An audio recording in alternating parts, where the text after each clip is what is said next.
Splice is a free mobile video editing app that enabled us to edit videos on the move and at school.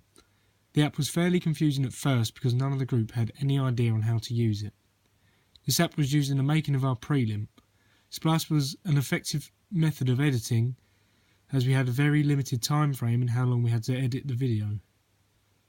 Splice wasn't time consuming, however its basic editing software meant that on a large scale, editing a whole film would be fairly difficult, especially to novice editors. YouTube is a website that was very helpful in the production of our film.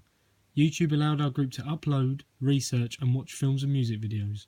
Additionally, YouTube helped us in uploading our videos onto the blog, as through using YouTube we found out that we need to embed videos onto the blog, otherwise it would not configure properly.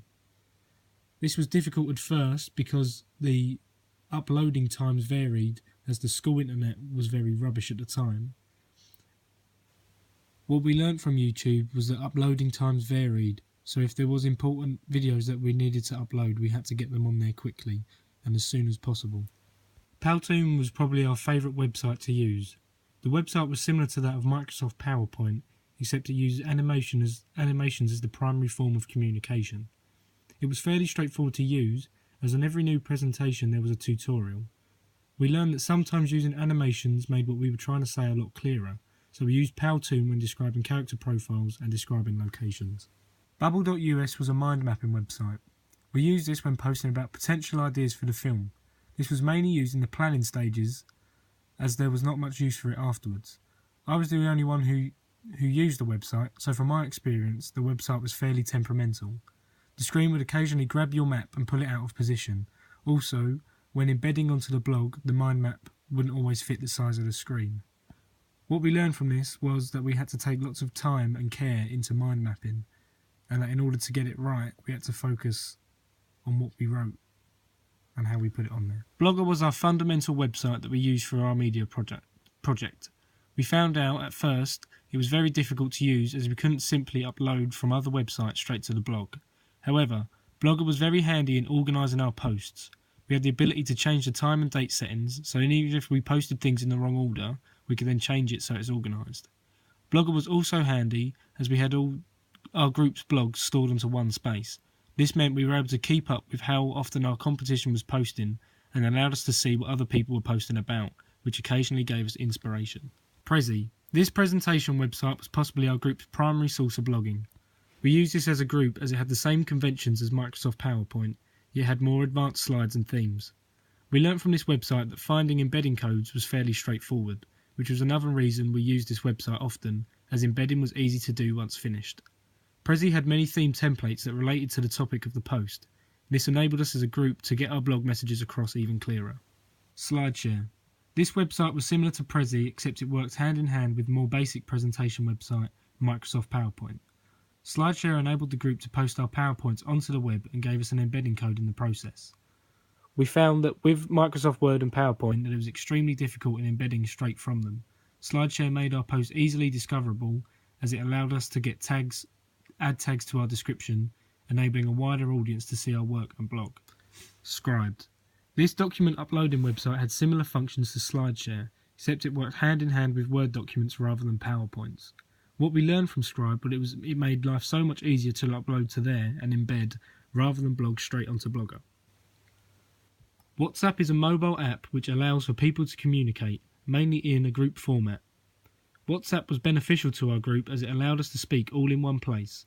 This made organising film days and keeping on top of blogging easy for the group. WhatsApp was helpful when filming the prelim, as when videos and photos are sent into the group, they automatically save onto the camera roll, which was very helpful as Matt had the footage and I had the editing software. This saved precious time as we didn't need to email the footage across. Movie Maker. This is what we used to film our final film on. We found it difficult to edit at first as none of us had any experience in cutting clips, inserting music and transitioning fades. This was possibly the app that we spent most of the time fixing mistakes on. What we learned from this app was that in order to make a film successful, we need to spend time on our final product, as an app like Movie Maker will make your mistakes very noticeable. We used Google as our search engine. This proved useful when researching unknown parts of media. For example, researching who is Soulbase, understanding what the BBFC do, and searching in general research about crime thrillers are just a few examples of what we used it for.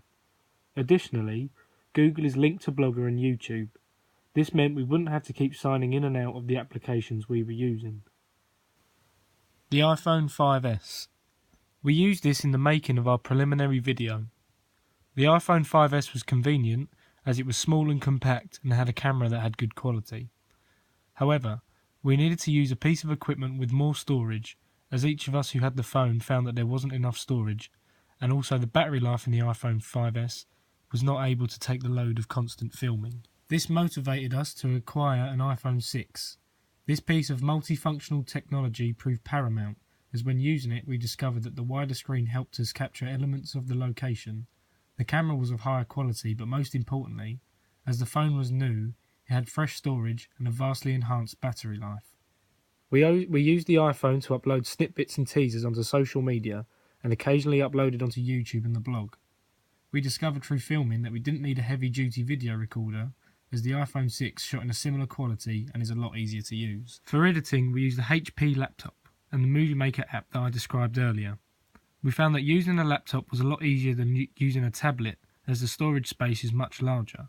But also, there are USB ports in laptops. This enabled us to transfer work that we had saved onto our school computers and transfer them over to the laptop, ready for editing.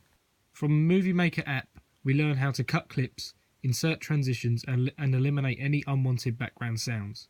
One thing that we found difficult was making sure that the music fit in with the movements of the characters. We found that we were not necessarily skilled enough to make it fit, although eventually through perseverance we managed to get a soundtrack that went well with the film and fit in with the movements.